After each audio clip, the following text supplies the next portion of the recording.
এ ভুদা কি খানকি ছেলে মাছ বলতো? লেওরা সে 1 ঘন্টা ধরে ফুটিয়ে বসে আছি, একটাও তো বালে উঠলো না। খাবে খাবে, একটু ধৈর্য ধরে বস, সব খাবে। ধর, বালের মাছ ধরতে না এসে ক্লাবে বসে তাস খেললেও কাজে দিত। এই হ্যাঁ রে ফুটো, এটা কিন্তু তুই ঠিক বলেছিস। চল ফালতু লোকের পুকুরে ছিপ ফেলে লোকের ক্ষতি না করে ক্লাবের দিকে যাই। চুদানি মাগি, তোর কি দাড়ি থাকতে সেটা জ্বলছে নাকি? পাল করতে কি এখানে এতক্ষণ ধরে মশা কামড় খাচ্ছি? মাছ না ধরে যাবো না? তোকে যে কাজটা করতে বলেছি এটা মন দিয়ে কর। ভালো করে চারিপাশ খেয়াল রাখ, পুকুরের মালিক এসে বলবি। এই তো মানে এই তো উঠেছে উঠেছে, এই দেখ দেখ চোদন, কত বড় মাছ রে!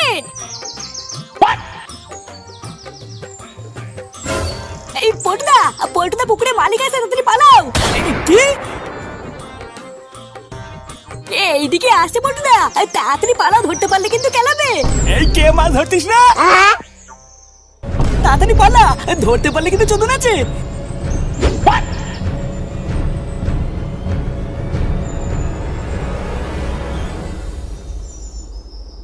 চালা খান কি ছেলেগুলো লুকিয়ে আমার পুকুরে ছিপ ফেলে মাছ চুরি করছিল, একটুর জন্য পালিয়ে গেল। একবার বাগে পাই, এই ছিপ ওদের শার্টের মধ্যে ঢুকিয়ে পুরো পাড়া ঘুরাবো।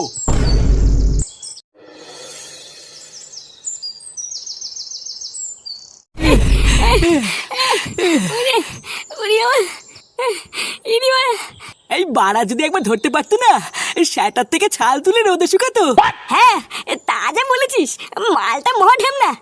বাড়ায় 1 ঘন্টা মশা চোদন খেয়ে একটা মাছ তুললাম, সেই বালটাও ফেলে চলে আসতে হলো। তবে তুমি যাই বলো না কেন পল্টুদা, মাছটা কিন্তু সেই বড় ছিল। হ্যাঁ তা ঠিকই বলেছিস, মাছগুলো বেশ বড়ই আছে। ওইসব মাছ ছিপ দিয়ে ধরলে হবে না, বুঝলি? বাড়া খ্যাপলা জাল ফেলতে হবে। এই ধরবি এই খ্যাপলা জালের ব্যবস্থা আমি করতে পারবো। বাড়া একবার বল না, জাল নিয়ে এসে এক্ষুনি কি পুরো পুকুর ফাঁকা করে দেবো। এই তুই কি বাড়া খেচা নাকি? পুকুরের মালিক ধনা ভুদার বল হয়তো এখনো আমাদের খুঁজে বেড়াচ্ছে, তার উপর এখন আবার খ্যাপলা জাল নিয়ে কি চোদন খাবো নাকি? হ্যাঁ, এখন গেলে হবে না, আমাদের সুযোগ বুঝে প্ল্যান করে তারপর একদিন যেতে হবে। যা করতে হবে পুরো নিঃশব্দে করতে হবে। তাই এইখানে বেশিক্ষণ না দাঁড়িয়ে ক্লাবে চ, বাকি প্ল্যানটা ক্লাবে করবো।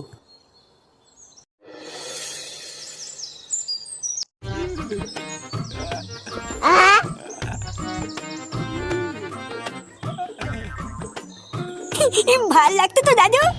হ্যাঁ দাদু ভাই, হেভি লাগছে, করো করো। এ কি রে ফাটা, এইসব কি করছিস? নাম নাম, ওখান থেকে নাম। নামতে বললে হয়ে গেল? দাদু আমাকে বলেছে পিঠে পড়লে 1 টাকা দিবে।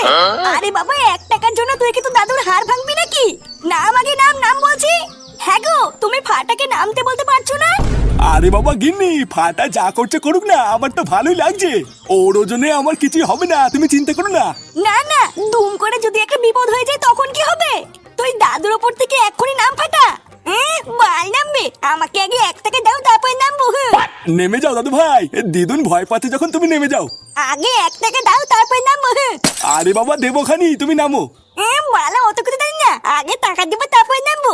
আরে তুমি না নামলে আমি দেবো কি করে? আগে নামো, তারপর দিচ্ছি। বালা, ভাবলাম ঘরে বসে কিছু টাকা ইনকাম করবো, তুমি তো আরো পুঙ্গামে দিলা। যাও, আমার ওই প্যান্টের পকেট থেকে 1 টাকা নিয়ে নাও গিয়ে। দেখ, মেন কথাটা হলো ধনার পুকুরের গাড় মেরে দিতে হবে, বুঝলি? কিন্তু এর জন্য আমাদের একটা শ্যাটা ভাঙা প্ল্যান করতে হবে, না হলে ধরা পড়লেই চোদন আছে। অত বড় চোদন মতন বুঝি না, মাছ পুঙ্গা মারতে হবে, এটাই হলো আসল কথা। সেগো মানে মাছ চাইলে দেবে না, চুরি করতে গেলে তারা করবে, ওর গাড় তো আমি মারবই। তবে তুমি যাই বলো না কেন পল্টুদা, মাছগুলো সাইজ কিন্তু সেরা। আমরা যদি কোনোভাবে মাছগুলোকে একবার ঝেপে বেচে দিতে পারি না, প্রচুর টাকা। আরে ওই জন্যই তো চুরিটা করব, মাছগুলো বেচে দিয়ে যা টাকা হবে 4 ভাগ করে নেবো। কিন্তু পল্টু, এর জন্য আবার কোনো ঝামেলা টামেলা হবে না তো? দেখ, আমি আগের থেকে বলে দিচ্ছি, কোনো ঝামেলা হলে কিন্তু আমি নেই। সে গো, ঝামেলার ভিতরে নেই, কিন্তু টাকা ভাগ করে নেওয়ার বেলায় আছে। তোকে লাউড়া এই জন্য আমি বারবার বলেছিলাম এইসব বালছালকে ডাকিস না, পরে দুম করে একটা বিপদে পড়লে দেখবি চোদনা ঠিক সাইডে কেটে পড়েছে। আরে আমি কি থরি ওকে রাখতে চাই নাকি? পাবলিকের ডিমান্ড ফটকে রাখতে হবে, আমি কি বাল ছিড়বো? ওইসব কথা বাদ দে, এবার আমি কি বলছি তা মন দি শোন। ফুটো, তুই আজকের থেকে একটু ধনার বাড়ির আশেপাশ দিয়ে ঘুরঘুর করবি, বুঝলি? শুধু খেয়াল রাখবি কোন সময় ধনা বাড়ির থেকে বেরোয়, সেই ফাঁকেই আমরা সবাই মিলে গিয়ে ওর পুকুরে জাল ফেলে সব মাছের পুঙ্গা মেরে দেবো। কিন্তু পল্টুদা, ধনার তো বউ আছে, ওর বউ যদি কোনোভাবে আটকাতে আসে, ওর বউ মাল ছিড়বে, সেটাই কচি ভরে দেবো না। তুই চাপ নিস না পল্টু, আমি দেখছি।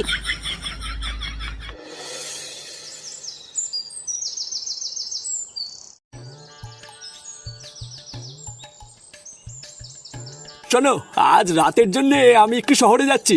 রাতে শোয়ার আগে চারিপাশে দরজা জ্বালা দিয়ে তারপরে শোবে। এখন দিনকাল যা পড়েছে, কাউকেই বিশ্বাস নেই। শহর থেকে কিছু জিনিসপত্র নিয়ে কালকে সকালের মধ্যে আমি ফিরে আসবো। ততক্ষণে বাড়ি ফাঁকা রেখে কোথাও যাবে না। আশেপাশে কয়েকটা চোরের আমদানি হয়েছে। আর হ্যাঁ, পুকুরের দিকটায় মাঝে মাঝে গিয়ে একটু খেয়াল রেখো তো। কিছু সেগো মানি বেশ কয়েকদিন ধরে আমার পুকুরের মাছগুলো পুঙ্গা মারছে। দেখো, কোনোভাবে যেন আবার ফাঁক তালে এসে আমার মাছগুলো না নিয়ে যায়। হ্যাঁ, তুমি নিশ্চিন্তে যাও, এই দিকটা আমি দেখে নেব। আচ্ছা ঠিক আছে, তাহলে আসি। সাবধানে থেকো, বুঝলা?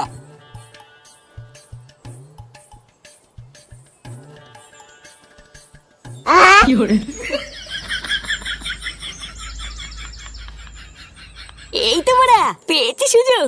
খানকির ছেলে ধনা আজ রাতের জন্য শহরে যাচ্ছে, এই সুযোগ এইসব ফাঁক ফাঁক করে দিতে হবে। না, হাতে বেশি সময় নেই, এক্ষুনি গিয়ে পোল্ট্রি সব বলতে হবে। পল্টু, এ পল্টু, পল্টু। এই কি রে বাড়া, তোর কি বাড়িতে কোনো কাজ নেই নাকি? বোধহয় একটু আগেই তো ক্লাব থেকে বাড়িতে আসলাম, আবার এখন কি? আরে চোদনা, তোরা ক্লাব থেকে বাড়ি আসার পরে আমি ধনাকে লক্ষ্য রাখার জন্য ওর বাড়ির দিকে গেছিলাম। এই ধনার বাড়ির ওদিকে গেছিলিস? তারপর? এই তারপর আর কি, এই বাড়া একটা ভালো খবর আছে। ধনা বাড়া একটা কাজের জন্য শহরের দিকে গেছে, আজ রাতে নাকি আবার বাড়ি ফিরবে না। কি সত্যি? এই ধনা বাড়িতে নেই?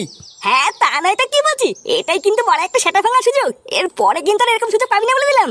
তুই বারে এক্ষুনি যা, ল্যাংচার ফটকে খবর দে। আর ওদেরকে গিয়ে বল একটা খ্যাপলা জাল আর একটা বড় হাড়ির ব্যবস্থা করতে। লেওরা যেভাবেই হোক আজ রাতের মধ্যে ধনার পুকুরে সব মাছ পুঙ্গা মারতেই হবে। আচ্ছা ঠিক আছে, তুইও রেডি হয়ে যা, আমি ল্যাংচার ফটকে গিয়ে বলছি।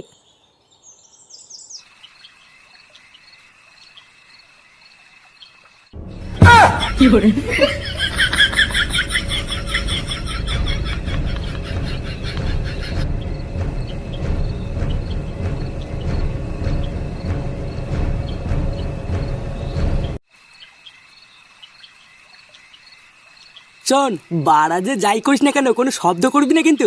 চুপচাপ যাবো, নদীতে জাল ফেলে দিয়ে অসরে গার মেরে বেরিয়ে যাবো। আমাদের এটা ভুললে হবে না, ধনার বউ কিন্তু ঘরে আছে, দেখতে পারলেই কেলেঙ্কারি হয়ে যাবে। এ বলছি, ধনার বউ ঘুমিয়েছে না জেগে আছে একবার দেখে নিলে হতো না? হ্যাঁ, তা তো ঠিকই বলেছিস, এটাও তো একবার দেখা উচিত। চল তো একবার সবাই মিলে টুক করে দেখে আসি। আরে ভোদার বল, যা করবি তাড়াতাড়ি কর, আমার মাথার উপর তো হাড়ির চোদনে ব্যথা হয়ে গেল। তুই গার মারাতে হাড়িটা মাথার উপর রেখেছিস কেন? নিচে রাখ। পটুদা, আমি বলি কি, ফটকে হাড়ি হুড়ি নিয়ে এখানে দাঁড়িয়ে থাক, চলো আমরা তিনজন গিয়ে দেখে আসি। হ্যাঁ, ওটাই ঠিক হবে, চল।